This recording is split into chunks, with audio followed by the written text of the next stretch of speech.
At 25, you're supposed to know exactly what you're doing, right? I mean, at least that's what your Instagram feed makes it look like.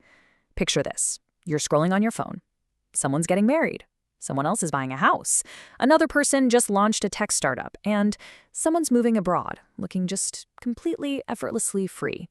And then there's you, sitting alone on your couch, staring at a screen, feeling this heavy, sinking sensation in your chest. You're just sitting there wondering, what on earth am I doing with my life? But what if being uncertain doesn't actually mean you're behind?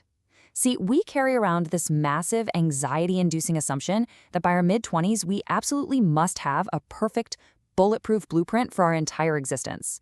But in this explainer, we're going to dig into the philosophy, the psychology, and the actual science of why that blueprint is just a complete illusion. We'll explore why feeling a little lost right now might genuinely be the exact right place for you to be. You know, we're all caught in this relentless comparison trap. On one side, you have the highlight reel.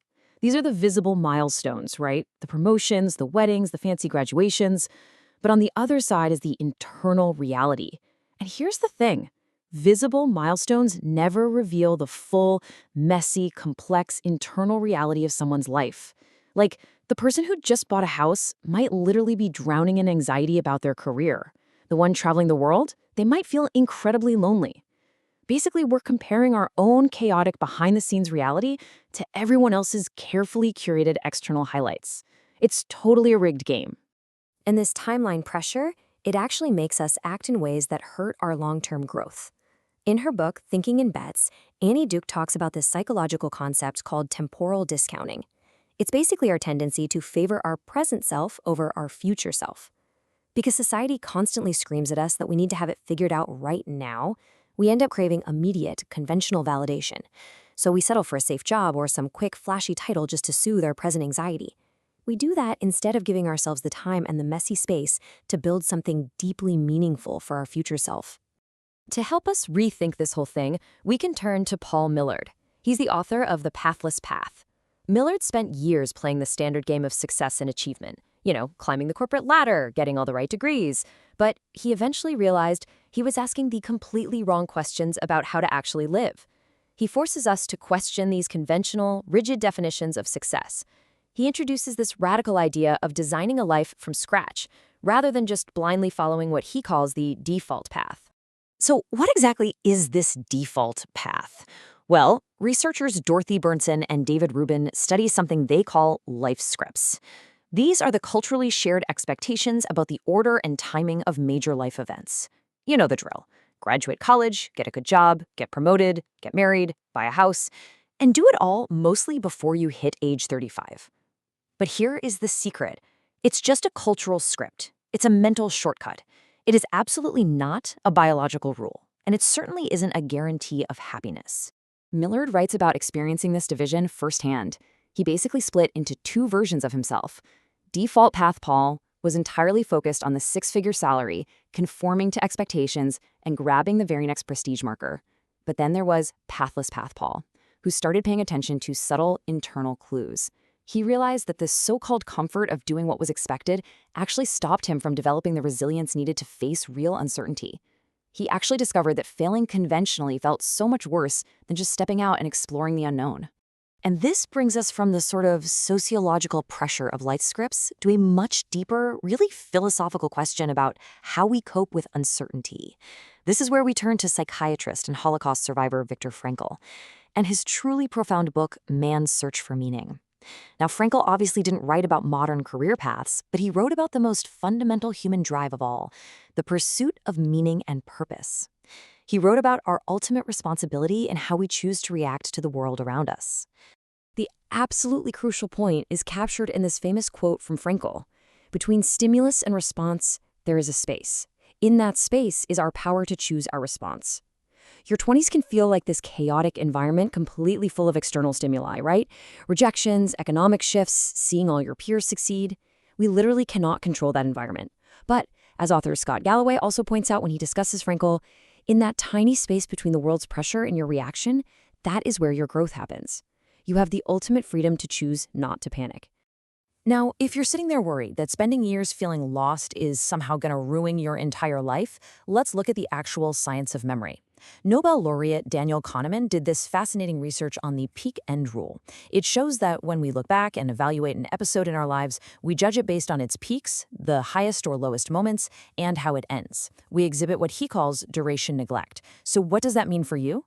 It means the sheer length of time you spend wandering, experimenting, or feeling totally uncertain in your 20s will not define your life story, as long as it leads to a meaningful peak and a strong resolution later on. Okay, so if we aren't supposed to have it all figured out right now, what are we supposed to be doing? Let's turn to Robert Greene and his incredible book Mastery. Greene essentially reconstructs the entire timeline of success. By studying historical figures and modern masters, he found out something incredibly reassuring. Greatness does not come from having all the answers at 22. No way. It comes from a long, patient, and honestly often frustrating process of deep development. Greene's roadmap outlines 3 distinct phases of power.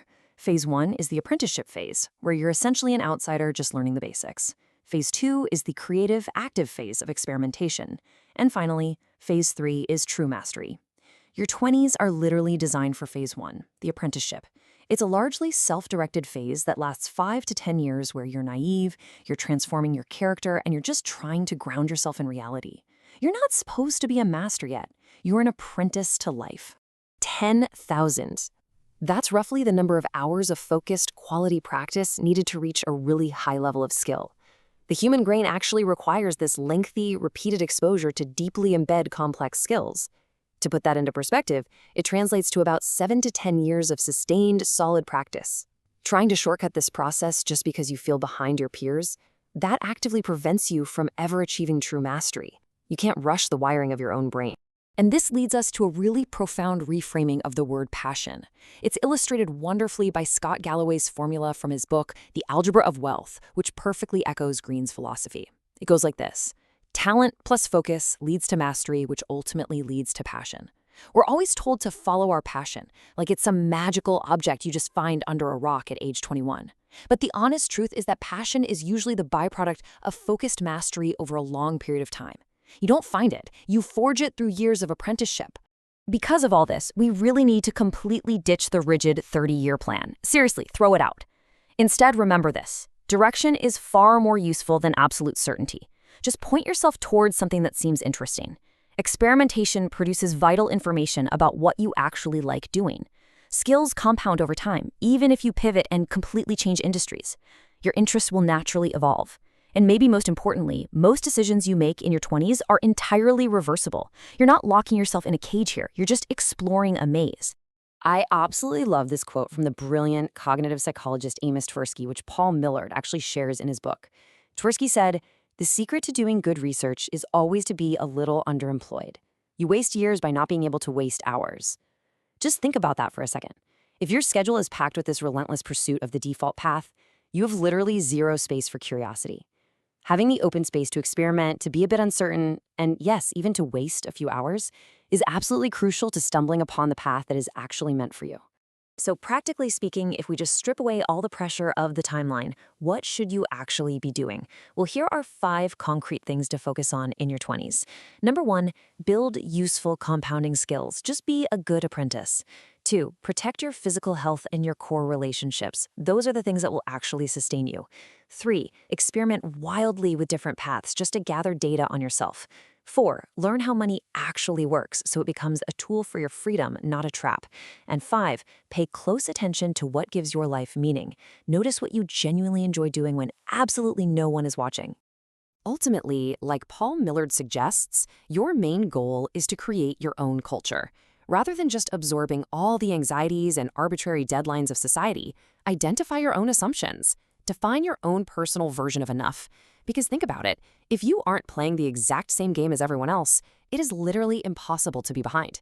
You are on a pathless path, uniquely tailored to your own psychology, your own interests, and your own sense of meaning. Consider this. Maybe your 20s aren't supposed to be the chapter where you magically have all the answers. Maybe, just maybe, they're the chapter where you learn which questions are actually worth spending your life answering. It's a time for patience, for deep intellectual curiosity, and for allowing yourself the grace to just be a beginner. The uncertainty you feel right now, it isn't a sign of failure. It is the raw material of a thoughtfully designed life. As we wrap up this explainer, I want to leave you with a question to ponder, and I really invite you to answer it honestly for yourself. What is one thing you're still figuring out about your life? Embrace the fact that you don't know the answer yet, because honestly, that's exactly where the adventure begins.